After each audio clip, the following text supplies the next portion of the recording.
Hey, this is Clint, delivering fresh Photoshop content to you on a weekly basis. Today we're going to be diving into all of Photoshop's neural filters, where we take a look at what each one does in Photoshop's latest powerhouse update. Also, this video has been segmented into timestamps. Simply navigate to the description where you'll see a link to each one of the specific filters. Let's dive in.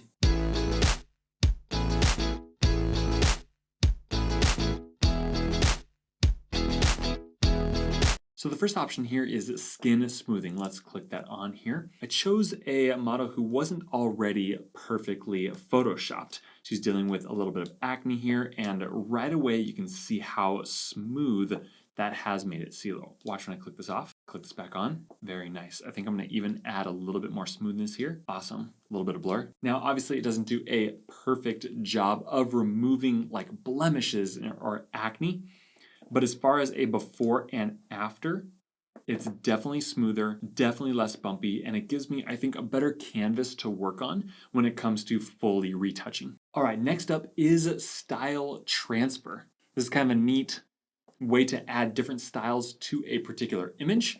What's neat is they already have some specific styles over here. So if am I looking for like a Van Gogh type-ish feel? Whoa, well, that is a very interesting style. Doesn't really work in this instance or this photo. Let's try something else, like more of a flat look. Yeah, let's take this traditional Japanese painting. Ooh, that's nice, that's nice. As you can see, there's a lot of options here, a lot of different styles to choose from. Once you're satisfied with the way it looks, simply go down here to output. Now you're gonna wanna do this with each of these filters because again, it's a filter. You need to output it somehow. So I'm going to go in here. A new layer is always kind of nice, but what I prefer is a smart filter, and you'll see why in just a second. I'm gonna click OK. Because unlike a normal edit, if I were to just click OK, it would solidify into that. And if I wanted to remake that edit, I'd have to go in and do it again. But if we make a smart filter, all I have to do is simply go down here to my smart filter, double click, and it loads it right back where I left off to where I can then simply change the style and change these other aspects as well. Like if I want my brush size to be a little bit bigger, maybe a little bit less bright, let's blur the background a tad, simply hit OK, and it locks those edits into that smart filter to where I can then go ahead and change it again whenever. Now this next one has gotten a lot of debate, and by debate I mean a lot of good feedback. It's right here in the beta filters, meaning they are still under development.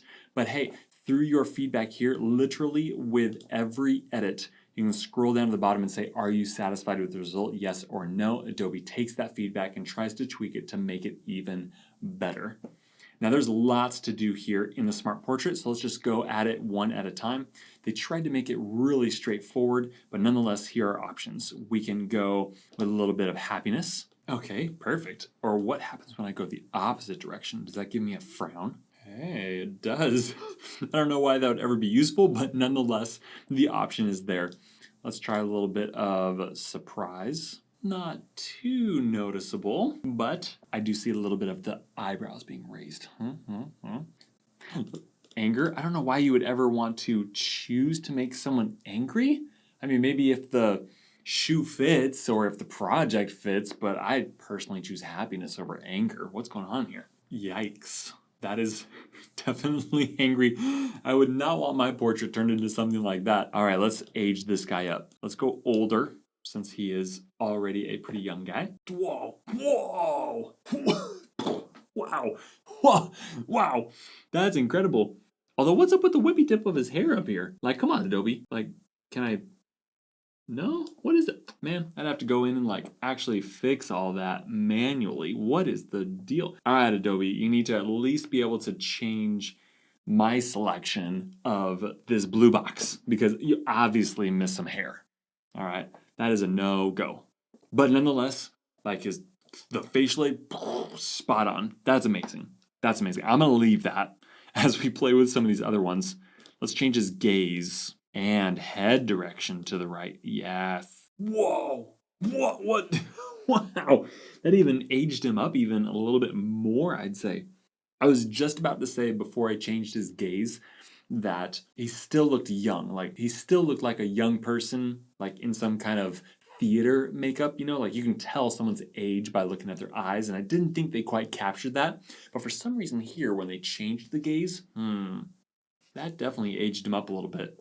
Interesting, interesting. Okay, let's thicken up the hair. I'm not too sure what purpose of this would entail, except for maybe to try this on a almost bald person, you know, like super thin hair. Maybe that's what they're referring to. Let's see what happens. Oh, okay, okay. I see you, Adobe. Okay, that's exactly thicker hair. Okay, I'll take it. I'll take it. Let's play around with this light direction. I have seen this be super useful, especially when trying to match a subject in specific lighting situations. So let me see if this turns out well. Wow.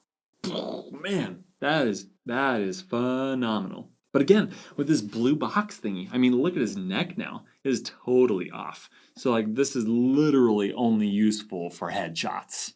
Because if you're going to select it out like that, that's not really helpful end goal. All right, everything else is just kind of minute. Overall, I think this could use some work, but at the end of the day, the results can be fabulous. What I would do in this instance is then send it out, mask it out, play around with some cloning of his hair, try and finalize it all. But overall, I'm impressed with the results.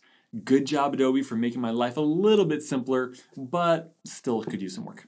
All right, so our next filter is called Makeup Transfer. Now, disclaimer, I had to find the perfect images to make this work. All right, I did a lot of searching and it doesn't work on a lot of images. You have to find the perfect ones in the perfect instances, but nonetheless, this is what it does. So we go here to our Makeup Transfer and you need to select which image you want to pull the makeup from. So I have my other portrait open here that has the makeup, gives you a preview right here.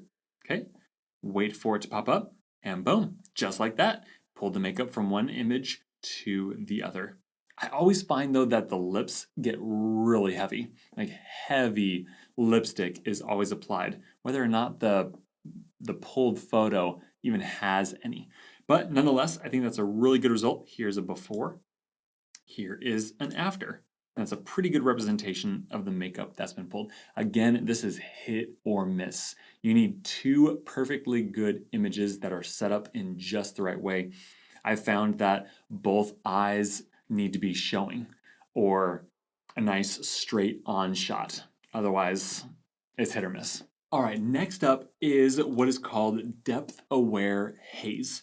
I'm actually going to truncate my window here a little bit so that we can see more of my landscape shot. You see it goes to like a single column portrait here. Now what I love about this filter is that it tries to find out the most central focus point. So in this case, it is this girl right here in the front orange jacket. And then from there, it then peters off into what should be a more stronger of a haze. So here we've got our haze on here. I'm gonna pump it up here so that we can see the strongest result. Okay, I'm gonna add a little bit of warmth here so we can get a better understanding of what's going on. Nice. So already you can see that she is basically unedited. She's still in focus, right? She's the most foreground subject, so no haze would apply to her. But as we get further and further back, even way back here in the sky, you can see it's completely hazed out, as it would in a natural scenario. You can see here our mid-ground subject. She got slightly hazed, and I just love that it is, as it says, depth aware. So I'm going to output this to a smart filter because I want you to see the before and after. Okay, so here's before, and there's after. That is a huge improvement, and I love that the haze not only created depth to the picture, it also kind of got rid of some of the details, right, as haze would. Have you ever wondered what Abraham Lincoln probably looked like in color? Or any of the past presidents? Maybe you've even thought of, hey, I wish I could have seen that black and white film in color. What would that have looked like on set? Well, now you can. Check this out. I love here adding some color here to some old vintage photos. What might be also fun would be to try this out on some old photos that you have lying around, maybe from parents or something that's been passed down to you. But nonetheless, I've always kind of wondered what Abraham looked like in color. Boom. Wow. Still has that nice antique vibe to it, but there are a few things you can tweak down here, I would imagine that that is probably what the photo would have looked like in its day if they had taken it in color. Wow, so there we go. Abraham Lincoln in his true glory. But how about a black and white film? What would this scene in this movie had looked like if it were in color? Ah, yeah, nice, nice. Good skin tones. The background may have been green or whatnot. Ah, I like it. I like it. This is a good filter. I have, however, come across a few instances where it doesn't do the best job.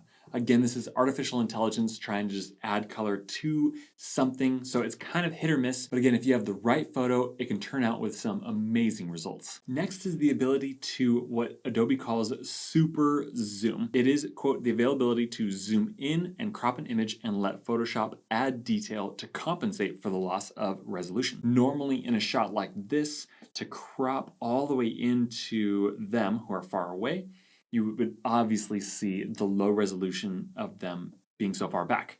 But let's see what a super zoom would do in this instance. So I'm going to zoom in here and get really tight. I really just want her in the image. Like, let's push this to the limits and see what happens. All right, there's a few more options down here. Enhance the details, yes. Remove JPEG artifacts, yes. If you're unsure what that is, just wait for the next one. That is the next available option for the neural filters. A little bit of noise reduction, sure. Let's sharpen it a little bit. Let's just add everything, right? It's been developed for a reason.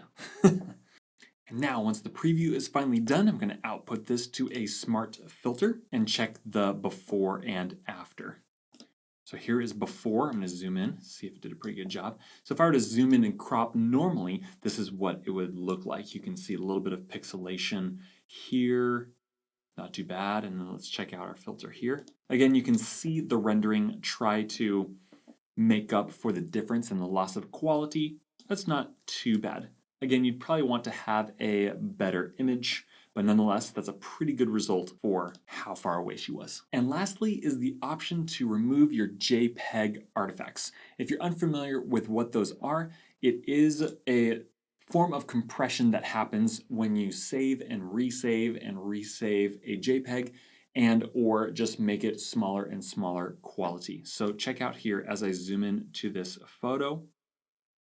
So the artifacts are these squares of pixelations that is happening. Not only do you have the low resolution, but you have these weird artifacts of the different pixels butting up against each other. So let's run this filter on it and see what a better job it can do. Your only option now is to just choose a low, medium, or high. I don't see the harm in just going high. Let's see what kind of result it gave. Am I satisfied with the result? Well, let's see the result. Great. Ooh, nice. Yes, yes. Look at that. Specifically right here in this area that we looked in earlier, I see no artifacts, nor more of a loss of a quality. Let's compare it to the old. So again, I'm going to zoom in here. There's before. And again, you can see some of the artifact suppression happening here. But if I add the new removal, look how smooth that is. I love you, Adobe. Keep bringing that stuff on. I'm gonna have to go back through all my low-res photos and really test out the magic of this. Awesome. Hey, before you go, be sure to hit that subscribe button down below and click that bell icon so you get notified right away when I release my new fresh content. So that is all of the neural filters that Adobe has released to date. As you saw, they are in beta, so we could probably expect some more maybe in the near future and or some more finely tuned versions of the ones we just went over today. Until then, I'm Clint, and keep creating excellence.